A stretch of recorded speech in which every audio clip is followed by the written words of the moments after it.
नमस्कार दोस्तों, आप सभी भक्तजनों का हमारे चैनल पर हार्दिक स्वागत है। आज हम आपके लिए अश्विन मास के शुक्ल पक्ष में आने वाली अत्यंत फलदायिनी एकादशी यानी पापांकुशा एकादशी की संपूर्ण जानकारी लेकर आए हैं। यह एकादशी अपने नाम के अनुरूप ही भक्तों के सारे पापों को नष्ट करने वाली और मोक्ष प्रदान करने वाली मानी जाती है। इस वीडियो में हम जानेंगे कि साल 2025 में यह व्रत कब है, व्रत रखने और तोड़ने का सही समय क्या है, शुभ अशुभ मुहूर्त कब है और साथ ही इस एकादशी की पौराणिक कथा और महत्व भी जानेंगे। तो वीडियो को अंत तक जरूर देखिएगा क्योंकि इसका हर शब्द मोक्ष का मार्ग दिखाता है। तो आइए जानते हैं शुभ मुहूर्त। वैदिक पंचांग के अनुसार 2025 में पापांकुशा एकादशी की तिथि इस प्रकार रहेगी। एकादशी तिथि प्रारंभ होगी 2 अक्टूबर गुरुवार शाम 7:11 से और एकातिथि समाप्त होगी 3 अक्टूबर शुक्रवार शाम 6:32 पर। व्रत की तिथि, चूँकि एकादशी तिथि सूर्योदय के समय व्याप्त है, इसलिए 3 अक्टूबर शुक्रवार को पापांकुशा एकादशी का व्रत रखा जाएगा।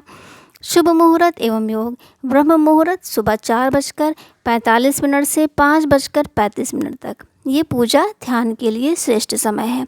सूर्योदय 6:23 से और सूर्यास्त 6:08 पर।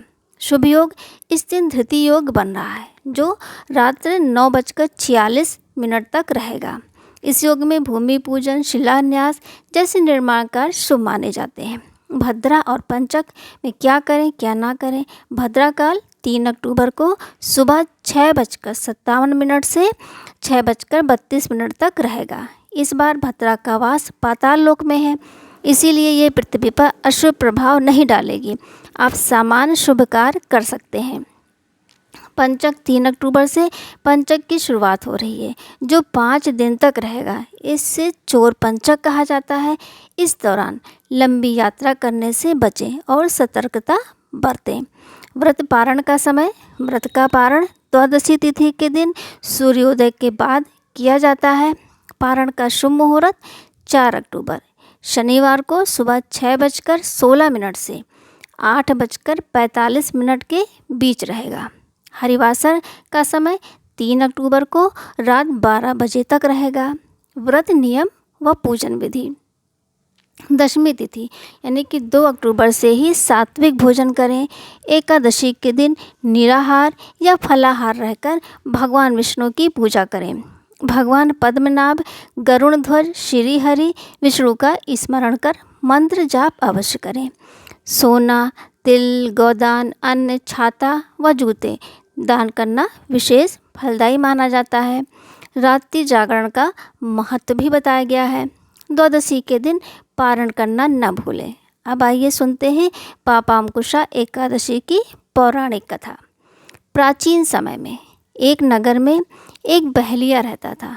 वह दिन रात शिकार करता और निर्दोष जीवों का वध करता। उसका मन हमेशा अशांत और भयभीत रहता था। एक दिन जंगल में उसकी भेंट महर्षि अंगिरा से हुई। बहलिये ने कहा, हे मुनिवर, मैं पापों से घिरा हूँ। मेरा जीवन केवल हिंसा में बीता है। अब मुझे डर है कि मृत्यु के बाद मैं भयंकर नरक में जाऊँगा। कृपा करके कोई उपाय बताइए। ऋषि अंगिरा ने कहा, वत्स, तुम्हारा उद्धार संभव है यदि तुम सच्चे मन से अश्विन शुक्ल पक्ष की पापांकुशा एकादशी का व्रत करोगे तो तुम्हारे सभी पाप नष्ट हो जाएंगे। उस दिन भगवान विष्णु की पूजा करना और द्वादशी को व्रत पारण करना यही मोक्ष दिलाएगा। ऋषि की वाणी सुनकर बहलिये के हृदय में नई आशा जगी। उसने संकल्प लिया और पापांकुशा एकादशी के दिन पूरे नियम से व्रत किया और निराहार रहा। विष्णु भगवान का पूजन किया और रात भर जागरण करता रहा। द्वादशी के दिन व्रत का पारण किया। कुछ समय बाद जब उसकी मृत्यु हुई तो यमदूत उसे लेने आए, पर तभी आकाश से दिव्य विमान उतरा। विष्णु भगवान के दूत प्रकट हुए और बोले, यमदूतों, अब ये बहलिया तुम्हारे अधिकार में नहीं है। पापांकुशा एकादशी के प्रभाव से इसके सभी पाप नष्ट हो गए हैं। अब ये श्रीहरि के धाम जाएगा। यमदूत आश्चर्यचकित रह गए। बहलिया दिव्य रूप धारण कर विमान पर बैठा और भगवान विष्णु के लोक को चला गया।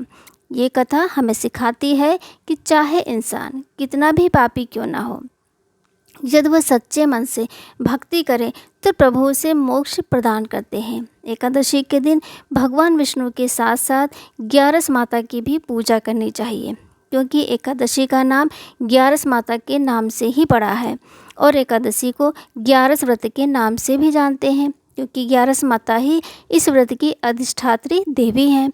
उनकी पूजा करने से घर में समृद्धि, संतान रक्षा और अकाल मृत्यु से मुक्ति मिलती है।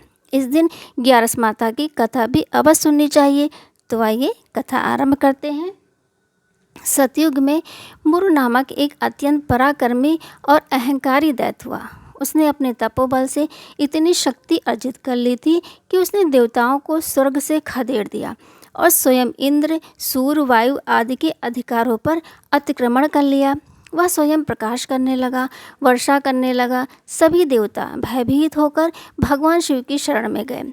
भगवान शिव ने उन्हें भगवान विष्णु के पास जाने को कहा। सभी देवता क्षीर सागर पहुँचे और उनकी स्तुति की। भगवान विष्णु ने उन्हें आश्वासन दिया और मुर दैत्य से युद्ध के लिए प्रस्थान किया।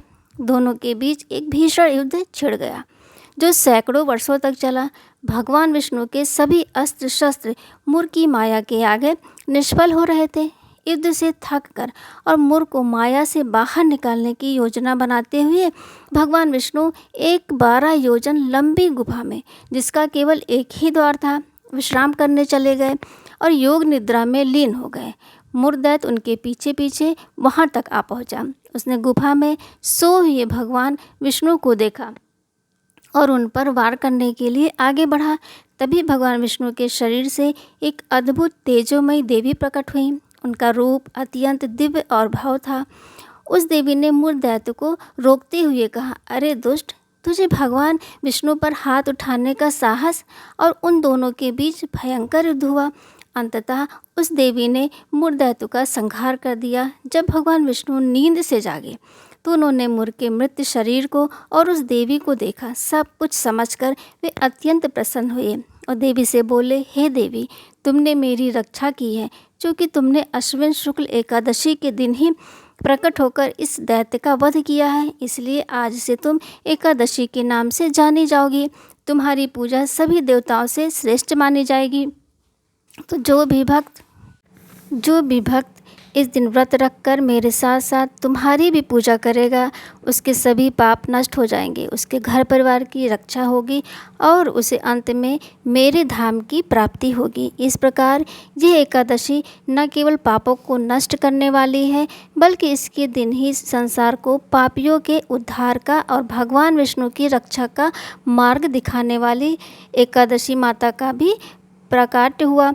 इसीलिए इस दिन भगवान विष्णु और एकादशी माता दोनों की पूजा का विशेष महत्व है। इस व्रत से मनुष्य स्वर्ग और मोक्ष दोनों प्राप्त करता है।